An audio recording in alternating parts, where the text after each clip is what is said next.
बिस्मिल्लाहिर्रहमानिर्रहीम। अस्सलाम वालेकुम स्टूडेंट्स। आज हम क्लास 10 की बायोलॉजी जिसका चैप्टर नंबर 11 है। चैप्टर नंबर 11 का नेम है होमियोस्टेसिस। होमियोस्टेसिस जो है इसका मतलब क्या है? होमियोस्टेसिस का मतलब होता है एक्सटर्नल एनवायरनमेंट में चेंजिंग आने के बावजूद अपने बॉडी की जो इंटरनल कंडीशंस होती हैं उनको मेंटेन करना या उनको बैलेंस करना। यानी कि इसका मतलब क्या होता है कि बैरूनी हालात जो हैं वो जितने मर्जी चेंज हो उसके बावजूद जो अपने अंदरूनी हालात होते हैं बॉडी की इंटरनल कंडीशंस होती हैं उनको मेंटेन रखा जाता है। इसको हम होमियोस्टेसिस कहते हैं। होमियोस्टेसिस की एग्जांपल आपने देखी है कि ह्यूमन बॉडी के अंदर अगर ह्यूमन बॉडी का टेंपरेचर देखा जाए तो वो 37 डिग्री सेल्सियस होता है। अगर वो टेंपरेचर जो है वो 37 डिग्री सेल्सियस से अबव होता है तो हमारी बॉडी के जितने भी एंजाइम्स होते हैं वो डीनेचर हो जाते हैं, वो सही तरह से अपना फंक्शन परफॉर्म नहीं करते। और बाहर का आपको पता है टेंपरेचर जो है वो जितना मर्जी फ्लक्चुएट कर जाए, चाहे वो अबव चला जाए या बिलो हो जाए, उसके बावजूद हमारी बॉडी का टेंपरेचर होता है वो 37 पे होता है। होमियोस्टेसिस का मैकेनिज्म जो होता है इसको मेंटेन करने के आपने प्रोसेसेस पढ़े हुए हैं जिसमें थर्मोरेगुलेशन थी, ऑस्मोरेगुलेशन थी, एक्सक्रीशन वगैरह थी। आज का जो हमारा टॉपिक है वो है डायलाइसिस। डायलाइसिस जो है इसका मतलब क्या होता है, इसकी डेफिनेशन क्या होती है? डायलाइसिस की डेफिनेशन में है cleaning of blood by artificial way. ये जो हमारा खून होता है, हमारा ब्लड होता है, इसकी आर्टिफिशियल वे से मसनूई तरीके से इसको साफ किया जाता है। किस वक्त किया जाता है? इस टॉपिक से पहले आपने जो टॉपिक पढ़ा था वो था किडनी डिजीजेस आपने पढ़ी थी, गुर्दे के डिसऑर्डर्स या गुर्दे की बीमारियां आपने पढ़ी थी। इसके साथ साथ आपने पढ़ा था किडनी फेलियर यानी कि गुर्दे का बेकार हो जाना। तो डायलिसिस जो है वो कब की जाती है?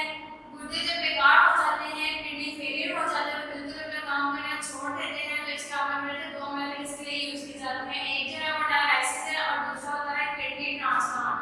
डायलिसिस उस वक्त होती है जब गुर्दे बिल्कुल काम करना छोड़ देते हैं। गुर्दे का काम होता है यूरिन फॉर्मेशन करना। जब ये यूरिन फॉर्मेशन जो है वो सही तरीके से नहीं कर पाता, वेस्ट मटेरियल हमारी बॉडी में वैसे कम्युलेट होते हैं, तो उनको बॉडी से निकालने के लिए उनको एक्सक्रीट करने के लिए डायलिसिस का प्रोसीजर है इसको अप्लाई करना पड़ता है। डायलिसिस का मतलब क्या होता है? Cleaning of blood by artificial way, के खून को मसनूई तरीके से साफ करना, यानी कि खून के अंदर मौजूद जितने भी वेस्ट मटेरियल्स होते हैं जिनको बॉडी से बाहर निकालना होता है उन सबको आर्टिफिशियल वे से बॉडी से बाहर निकाल दिया जाता है मसनूई तरीके से। अब डायलिसिस जो है इसके नेक्स्ट मेथड्स ऑफ डायलिसिस है कि डायलिसिस के कौन-कौन से तरीके हैं। कि डायलिसिस जो है वो किन तरीकों से की जाती है? डायलिसिस के तरीके अगर देखे जाएं तो ये दो हैं हमारे पास।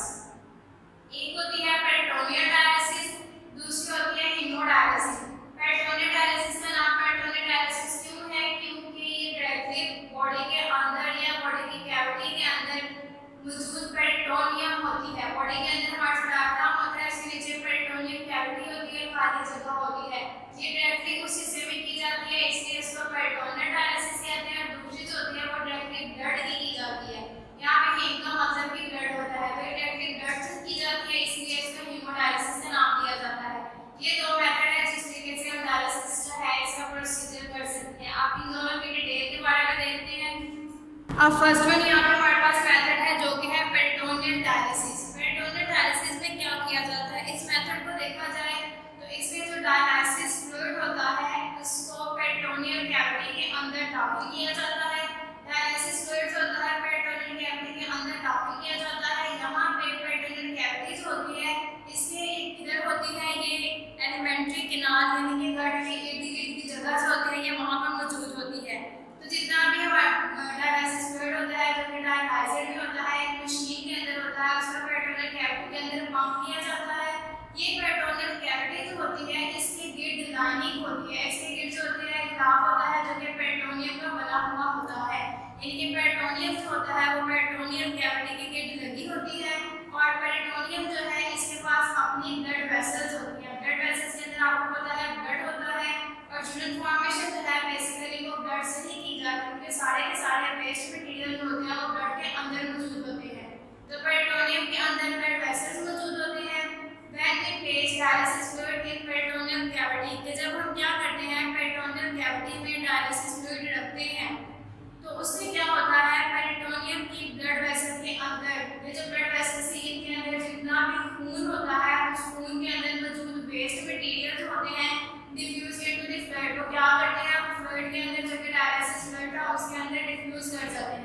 ये ब्लड वेसल्स के अंदर मौजूद ब्लड में से जब वेस्ट मटेरियल जो होते हैं वो इस फ्लूइड के अंदर डिफ्यूज कर जाते हैं, तो वो सारे के सारे बाद में डायलिसिस फ्लूइड को क्या किया जाता है, डायलिसिस फ्लूइड को, क्योंकि ये वेस्ट जो है वो फ्लूइड ऐसा है जिसके अंदर सारे के सारे वेस्ट मटेरियल मौजूद है, तो इस फ्लूइड को बाद में ड्रेन आउट कर लिया जाता है, यानी कि बॉडी से बाहर निकाल दिया जाता है।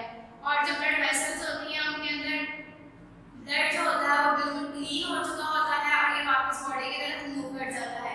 इस तरीके से फिर सारे के सारे वेस्ट मटेरियल जो होते हैं इनको बॉडी से रिमूव आउट कर लिया जाता है। और पेरिटोनियल डायलिसिस का ये प्रोसीजर जो है must be done every day, इसको रोजाना के बेसिस पे बाकायदगी से करना पड़ता है। ये जो तरीका होता है इसको हम घर पे भी कर सकते हैं, अगर हमारे पास चीज़ें मौजूद है और अगर हमें करने का मेथड आता है तो ये पेरिटोनियल डायलिसिस है ये इजीली हम घर पे भी इसको अप्लाई कर सकते हैं। नेक्स्ट हमारे पास इसका सेकंड मेथड है जो कि है हीमोडायलिसिस।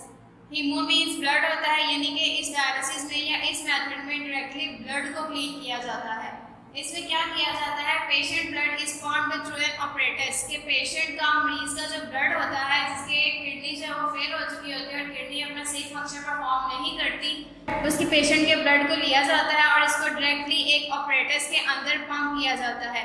वो ऑपरेटस जो होता है उसको हम डायलाइजर कहते हैं, इसमें से इसको गुजारा जाता है। डायलाइजर के पास कंटेन लॉन्ग ट्यूब, डायलाइजर जो होता है इसके पास लंबी लंबी नालियाँ होती हैं और ये लंबी नालियाँ जो होती हैं ये सेमी परमिएबल, इसकी जो वॉल्स होती हैं वो सेमी परमिएबल मेम्ब्रेन के तौर पर काम करती हैं।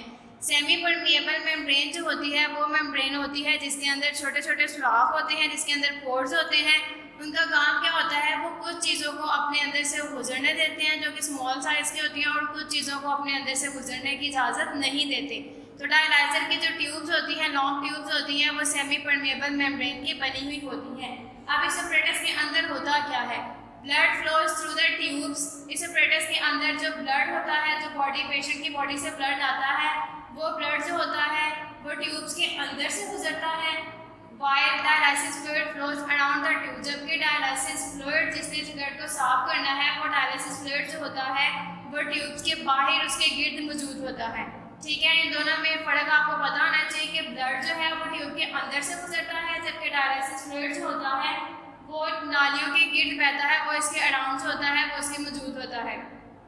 देन अब ये डायलिसिस फ्लूइड ब्लड जो है जब इस ऑपरेटस में इसको देखा जा रहा है कि इस ऑपरेटस में क्या होगा, extra water and waste move from blood into the fluid, कि जब ये ब्लड जो है वो नालियों के अंदर होगा, डायलिसिस फ्लूइड इसके बाहर होगा, तो जब ये आपस में दोनों एक दूसरे के पैरेलल गुजरेंगे तो इससे फालतू पानी, एक्स्ट्रा वाटर, जितने भी फासिल मादे होते हैं वो सारे के सारे ब्लड से इस डायलिसिस फ्लूइड के अंदर मूव कर जाएंगे। जब ये इसके अंदर मूव कर जाएंगे तो बाकी जो ब्लड हमारे पास बचेगा वो क्लीन ब्लड होगा, वो बिल्कुल साफ ब्लड होगा। और ये क्लीन ब्लड जो होता है, साफ खून जो होता है, इसको return back into the body, के इसको वापस बॉडी के अंदर भेज दिया जाता है, क्योंकि अब ये ब्लड जो है बिल्कुल साफ हो चुका है, इसके अंदर कोई भी वेस्ट मटीरियल मौजूद नहीं है। पहले आपने डायलिसिस की टाइप पढ़ी थी वो पेरिटोनियल डायलिसिस थी। पेरिटोनियल डायलिसिस को आपने देखा था कि वो रोजाना की बेसिस पे किया जाता है और वो घर पे भी किया जा सकता है। जबकि दूसरा आपके पास जो हीमोडायलिसिस है, इसको क्या किया जाता है, हीमोडायलिसिस का ये इलाज जो है ये हफ्ते में 3 मरतबा किया जाता है और ये किसी सेंटर में जाके, जो कि डायलिसिस सेंटर्स होते हैं वहाँ पे जाके किया जाता है। घर पे ये ऑपरेटर जो है ये इतना सिंपल नहीं है कि इसको घर पे परफॉर्म किया जा सके। नेक्स्ट स्टूडेंट्स, आपको यहाँ पे क्लिप नजर आएगा जिसमें आपको डायलिसिस के बारे में बताया जा रहा है कि डायलिसिस जो है वो क्या चीज़ होती है।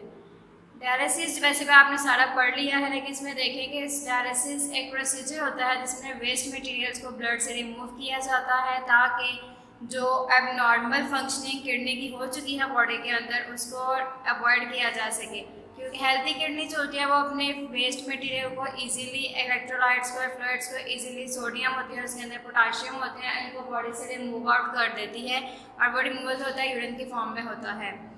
लेकिन अगर किडनी डिजीज़ हो जाती है, किडनी फेलियर होती है, तो किडनी फंक्शन जो है वह सही तरह से नहीं होता और बॉडी के अंदर जो है एक्सेस वेस्ट और टॉक्सिन्स जो होते हैं ये बॉडी के अंदर एकोमुलेट होना शुरू हो जाते हैं और इनकी वजह से बॉडी के अंदर या किडनी के अंदर कॉम्प्लिकेशंस पैदा होना शुरू होती है, जैसे कि हाइपरटेंशन होती है, हार्ट फेलियर होती है, पल्मोनरी एडिमा होता है, मेटाबॉलिक एसिडोसिस होता है, हाइपरथैलेमिया होता है। ये सारी डिजीज़ हैं जो कि किडनी फेलियर की वजह से होती हैं। उसके बाद डायलिसिस जो होती है वो कौन कौन सिचुएशन में परफॉर्म की जाती है आपके सामने है। फर्स्ट वन है एक्यूट किडनी फेलियर, जब किडनी का फंक्शन जो है वो सही तरह से परफॉर्म नहीं होता। सेकेंड वन है रिमूव ड्रग्स और पॉइजन्स फ्रॉम द बॉडी, के बॉडी के अंदर से ड्रग्स को और पॉइजन्स को जो होते हैं उनको रिमूव करने के लिए यूज़ किया जाता है। डायलिसिस की 2 टाइप्स होती हैं, फर्स्ट वन होती है हीमोडायलिसिस एंड सेकेंड वन होती है हमारे पास पेरिटोनियल डायलिसिस। हीमोडायलिसिस और पेरिटोनियल डायलिसिस जो है दोनों इसकी टाइप्स है। अब हीमोडायलिसिस जो है ये कैसे की जाती है, इसका प्रोसीजर है आपके सामने एक मशीन है सर जिसको डायलाइजर कहते हैं, डायलाइजर की मदद से की जाती है। ये आउटसाइड द बॉडी इसको रखा जाता है ताकि ये टॉक्सिक सब्सटेंसेस को ब्लड से रिमूव आउट कर सके। इसमें क्या किया जाता है, एक वस्कुलर जहाँ पे हमारे वेसल्स मौजूद होती हैं वहाँ से उसका नम किया जाता है उस एरिया को, उसके अंदर एनेस्थीसिया दिया जाता है जो कि मदहोश करने के लिए होता है, और इसके अंदर क्या किया जाता है, कनेक्ट किया जाता है किसी एक आर्टरी को एक वेन के साथ। सामने आपको दोनों नजर आ रही है, प्लास्टिक ट्यूब की मदद से दोनों को आपस में अटैच कर दिया जाता है, या फिर आर्टीरियो वेनस फिस्टुला जो कि दोनों को जोड़ने के लिए होता है, इसको डायरेक्टली कनेक्ट किया जाता है जिसकी मदद से आर्टरीज और वेन दोनों जो होती हैं वो मिल चुकी होती हैं और अब हम हीमोडायलिसिस जो है पेशेंट की वो इजीली कर सकते हैं। इसमें क्या होता है, स्टार्टिंग पे ही प्रोसीजर के 2 नीडल्स ली जाती हैं जिसको बॉडी के अंदर एंटर किया जाता है, एक जो होती है वो आर्टरीज के साथ और दूसरी वेन्स के साथ। इसमें देखिए ब्लड जो है बॉडी से डायलाइजर मशीन में आ रहा है, डायलाइजर से होता हुआ वो जब इसके अंदर जा रहा है तो इसके अंदर फिल्टर्ड फाइबर्स होते हैं जो क्या करते हैं इस ब्लड के अंदर मौजूद जितना भी वेस्ट मटेरियल्स होते हैं उसको बॉडी से उसको ब्लड के अंदर से रिमूव कर देते हैं, और ये डायलाइजर जो होता है वो एब्जॉर्बेंट सोल्यूशन के तौर पे काम करता है जो कि अनडिजायरेबल सब्सटेंसेस को ब्लड से इजीली ले लेता है, और ब्लड जो होता है प्योरीफाइड होकर वापस देखें एक ट्यूब के ज़रिए वो वापस उस पेशेंट की बॉडी के अंदर जा रहा है। तो इस तरीके से हम क्या करते हैं, हीमोडायलिसिस करते हैं। जब हीमोडायलिसिस कंप्लीट होती है तो नीडल्स होती हैं इसको रिमूव कर दिया जाता है और पेशेंट को घर वापस भेज दिया जाता है ताकि उसकी क्योंकि बॉडी की सारी प्योरीफिकेशन हो चुकी है। दूसरा पेरिटोनियल डायलिसिस है, ये पेरिटोनियम में की जाती है, यानी कि पेरिटोनियम के गिर्द पेरिटोनियल लाइनिंग होती है और इसमें ब्लड को बॉडी से नहीं निकाला जाता बल्कि ब्लड को बॉडी के अंदर ही रखा जाता है। इसमें एक कैथीटर होती है, ट्यूब होती है, इसको एब्डोमेन के अंदर इंसर्टेड किया जाता है बेली बटन के करीब, और फिर वो क्या करते हैं उसको ऊपर से बंद कर दिया जाता है। डायलाइजर की ट्यूब अंदर एंटर होती है एब्डोमेन के अंदर। उसके बाद इस सेशन में क्या किया जाता है, पेरिटोनियल डायलिसिस के अंदर एक्सचेंज कर दिया जाता है। एब्डोमिनल कैविटी में फर्स्ट इसको फिल्ड किया जाता है डायलिसिस फ्लूइड के साथ एक कैथीटर को यूज़ करते हुए, और बाद में ये डिटरमिन्ड होता है डॉक्टर जितना टाइम बताएंगे उस टाइम के लिए इसको एंटर करते हैं। अब पेरिटोनियल मेम्ब्रेन के अंदर क्योंकि ब्लड वेसल्स होती हैं तो ब्लड वेसल से एक्सेस ब्लड जो है देखें वो क्या करता है वो ड्रेन किया जाता है, इसको ब्लड से वेस्ट मटेरियल को लिया जाता है और ये ब्लड जो होता है इसको डायलाइजर फ्लूइड में भेज दिया जाता है। आपके सामने ट्यूब नजर आ रही है जो कि वेस्ट मटेरियल को बॉडी से बाहर लेके आ रही है, सारे वेस्ट मटेरियल बॉडी से बाहर आ जाते हैं, ब्लड जो है वो इजीली प्योरीफाई हो जाता है। अब स्टूडेंट्स यहाँ आपके पास जो है बस सेकंड मेथड है, पहला आपने डायलिसिस पढ़ा था, डायलिसिस के बाद सेकंड वन जो है वो किडनी ट्रांसप्लांट है। तो इसके अंदर क्या किया जाता है, किडनी को यानी कि गुर्दे को ही ट्रांसप्लांट कर दिया जाता है। जब गुर्दा जो है इतना बड़ा हो चुका होता है कि वो काम नहीं करता तो उसके लिए पहले तो डायलिसिस यूज की जाती है, लेकिन डायलिसिस जो है वो आपको पता है बहुत ज़्यादा कॉम्प्लिकेटेड प्रोसेस है, रोज जाना पड़ता है या रोज घर पे करना पड़ता है, तो रोजाना के बेसिस पे ऐसा नहीं हो सकता है, इसलिए डायरेक्टली उस पेशेंट की किडनी जो होती है इसको ट्रांसप्लांट कर दिया जाता है। किडनी ट्रांसप्लांटेशन का यहाँ पे मतलब क्या है, यहाँ पे इसका मतलब है replacement of patients damage kidney with a donor healthy kidney, कि जो पेशेंट होता है मरीज होता है उसकी डैमेज किडनी को निकाल दिया जाता है और किसी हेल्दी पर्सन की किडनी उसकी जगह पर डाल दी जाती है। डोनर का मतलब होता है जिसकी किडनी हम पेशेंट की किडनी की जगह लगा रहे हैं, यानी कि पेशेंट की किडनी को यहाँ पे रिमूव कर दिया जाता है और हेल्दी किडनी को वहाँ पे लगा दिया जाता है ताकि वो हेल्दी किडनी जो है वो अपना प्रॉपर फंक्शन परफॉर्म कर सके और बॉडी से वेस्ट मटेरियल जो होते हैं इसको बॉडी से निकाल सके। जिंदा इंसान को तो ऑटोमेटिकली लग जाएगी। मुर्दा इंसान की आपके जहन में ये भी होगा कि इंसान तो मर चुका है तो इसकी किडनी कैसे काम करेगी, तो किसी भी मरे हुए इंसान की बॉडी के टिश्यूज जो होते हैं उसके मसल्स जो होते हैं वो उसके मरने के कुछ देर बाद भी अपना काम जारी रखते हैं। तो अगर किसी भी डिसीज इंसान की यानी कि मरे हुए इंसान के कोई भी बॉडी का पार्ट आपने डोनेट करना है, किसी को देना है, ट्रांसप्लांट करना है, तो उस पार्ट को कुछ कंडीशंस होती हैं उसको आपको कंडीशंस में रखा जाए, उसको मुनासिब टेम्परेचर दिया जाए, कंडीशंस दी जाए, तो वो बिल्कुल सही तरह से अपना काम कर सकती है। अब इसमें क्या किया जाता है, before transplantation tissue properties of donor and patient are matched, कि ट्रांसप्लांटेशन से पहले किसी भी दूसरे इंसान को, पेशेंट को किडनी देने से पहले उस पेशेंट की जो प्रोटीन होती है उनका भी टेस्ट किया जाता है, और इसके साथ साथ जो इंसान किडनी दे रहा है उसके टिश्यू प्रोटीन का भी टेस्ट किया जाता है। इसमें क्या किया जाता है, जैसे आपको पता है, आपने सुना होगा कि ब्लड टेस्ट किए जाते हैं, किसी इंसान को खून देना हो तो दोनों का टेस्ट किया जाता है, जो दे रहा होता है उसका खून का भी टेस्ट किया जाता है, और जो नहीं दे रहा, जो ले रहा होता है उसका भी टेस्ट किया जाता है। क्यों किया जाता है, ताकि दोनों का ब्लड ग्रुप सेम हो। अगर ब्लड ग्रुप सेम होगा तो ब्लड लगा दिया जाएगा, लेकिन अगर ब्लड ग्रुप सेम नहीं होगा तो वो ब्लड नहीं लगाया जाएगा। बिल्कुल इसी तरह किडनी ट्रांसप्लांटेशन से पहले दोनों की, पेशेंट की भी और डोनर की भी टिश्यूज प्रोटीन्स होती हैं, इनका टेस्ट किया जाता है। अगर तो वो दोनों मैच करती हैं तो फिर गुर्दा जो है वो मरीज को मुंतकिल कर दिया जाता है।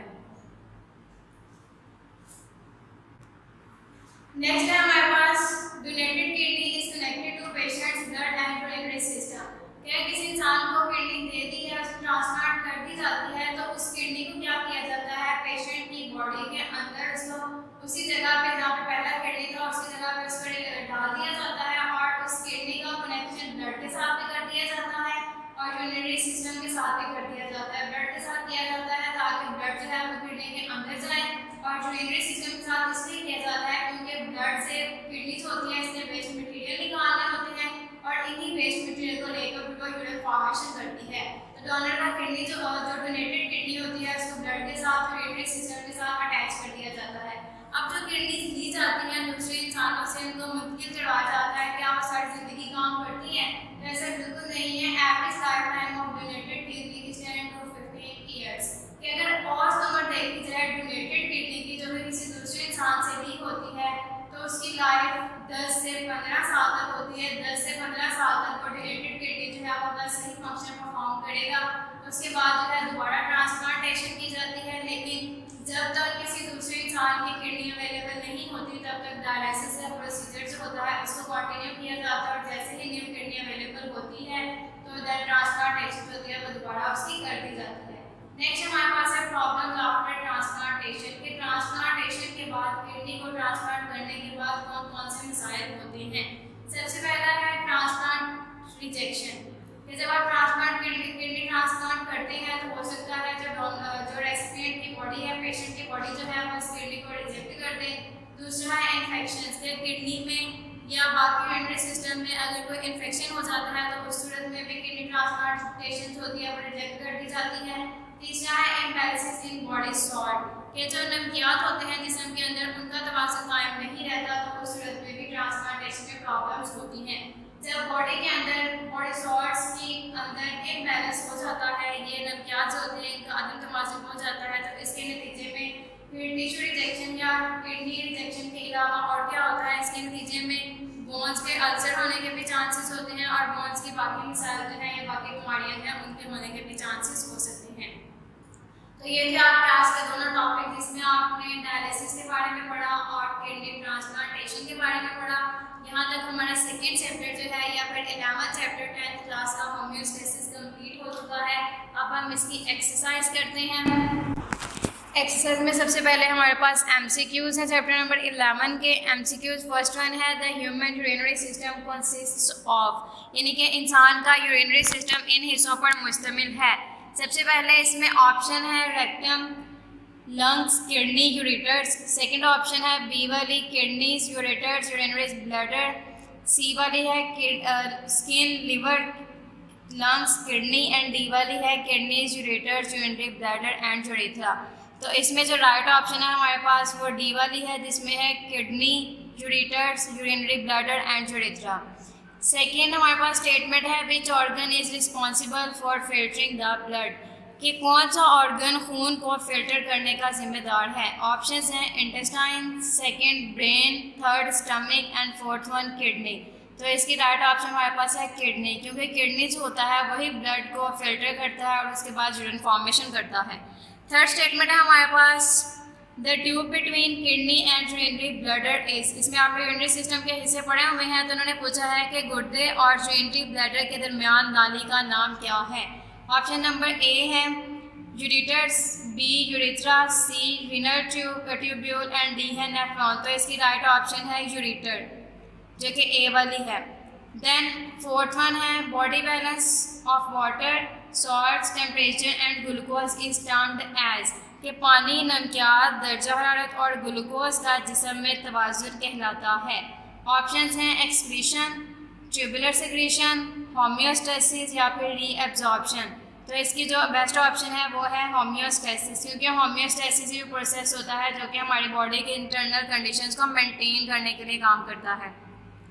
नेक्स्ट हमारे पास फिफ्थ ऑप्शन है which is the correct order for the path taken by urine after it leaves the kidney, कि गुर्दे से निकलने के बाद यूरिन का इख्तियार किया हुआ दुरुस्त रास्ता कौन सा है। ऑप्शंस फर्स्ट वन है यूरेथ्रा, ब्लैडर, यूरेटर्स, सेकंड है ब्लैडर, यूरेटर्स, यूरेथ्रा, थर्ड है ureters, bladder, urethra and fourth है bladder, urethra and ureters.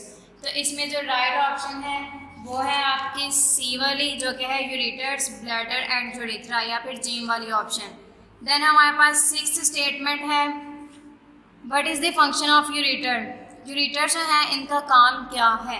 Options हैं टू स्टोर यूरिन, सेकंड है to carry urine from kidney to bladder, third है to carry urine out of the body and fourth है to remove waste from the blood. तो इसकी right option जो है वो हमारे पास सेकंड वाली है to carry urine from kidney to bladder, यानी कि यूरिन को किडनी से लेता है और ब्लैडर तक भेजता है।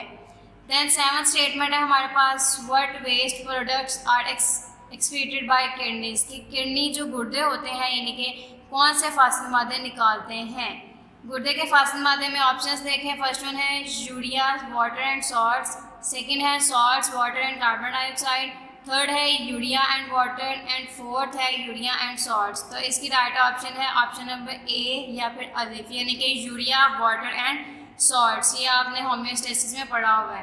देन हमारे पास एट्थ स्टेटमेंट है the two main functions of sweat are, के पसीने के दो अहम काम क्या हैं। फर्स्ट ऑप्शन है to keep the body cool and to remove excess proteins, यानी कि जिस्म को ठंडा रखना और ज़ायद प्रोटीन निकालना।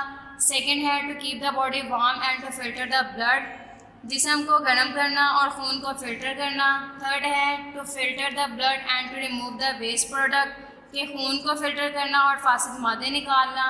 एंड लास्ट है to remove waste products and to cool the body, के फासिद मादे निकालना और जिस्म को ठंडा करना। तो इसकी राइट ऑप्शन डी वाली है to remove waste products and to cool the body, यानी कि फासिद मादे निकालना और जिस्म को ठंडा रखना। नाइन्थ स्टेटमेंट है हमारे पास which would not be present in the filtrate entering the Bowman's capsule of nephron, के नेफ्रॉन के वुमेन कैप्सूल में दाखिल होने वाले फिल्ट्रेट में क्या नहीं होता। ऑप्शंस है फर्स्ट वन वाटर, सेकंड है कैल्शियम आयंस, थर्ड है ब्लड सेल्स एंड फोर्थ है यूरिया। तो इसकी राइट ऑप्शन है ब्लड सेल्स, क्योंकि ब्लड सेल्स को वो फिल्टर नहीं करती। देन लास्ट हमारे पास स्टेटमेंट है during peritoneal dialysis the waste materials move from, peritoneal dialysis के दौरान फासिद मादे कहाँ से कहाँ जाते हैं। ऑप्शन है इसकी first one the abdomen to the dialysis fluid, के एब्डोमेन से डायलिसिस फ्लूइड में। सेकेंड है the dialysis fluid to peritoneum blood vessels, dialysis fluid से पेरिटोनियम की ब्लड वेसल में। थर्ड है the peritoneum blood vessels to dialysis fluid, के peritoneum की ब्लड वेसल से डायलिसिस फ्लूइड में। या फिर डी है the dialysis fluid to the abdomen, के डायलिसिस फ्लूइड से एब्डोमेन में। तो इसकी राइट ऑप्शन जो है हमारे पास वो सी वाली है या फिर जी वाली है the peritoneum blood vessel to dialysis fluid, कि वो पेरिटोनियम की ब्लड वेसल से डायलिसिस फ्लूइड के अंदर जाते हैं। उसके बाद हमारे पास इसके शॉर्ट आंसर्स हैं। शॉर्ट आंसर्स में देखा जाए तो फर्स्ट वन है what are the major organs involved in homeostasis in human body, state the roles of each of these organs, के इंसानी जिस्म में होम्योस्टेसिस के लिए कौन से अहम ऑर्गन्स काम करते हैं, हर ऐसे ऑर्गन का किरदार बयान करें।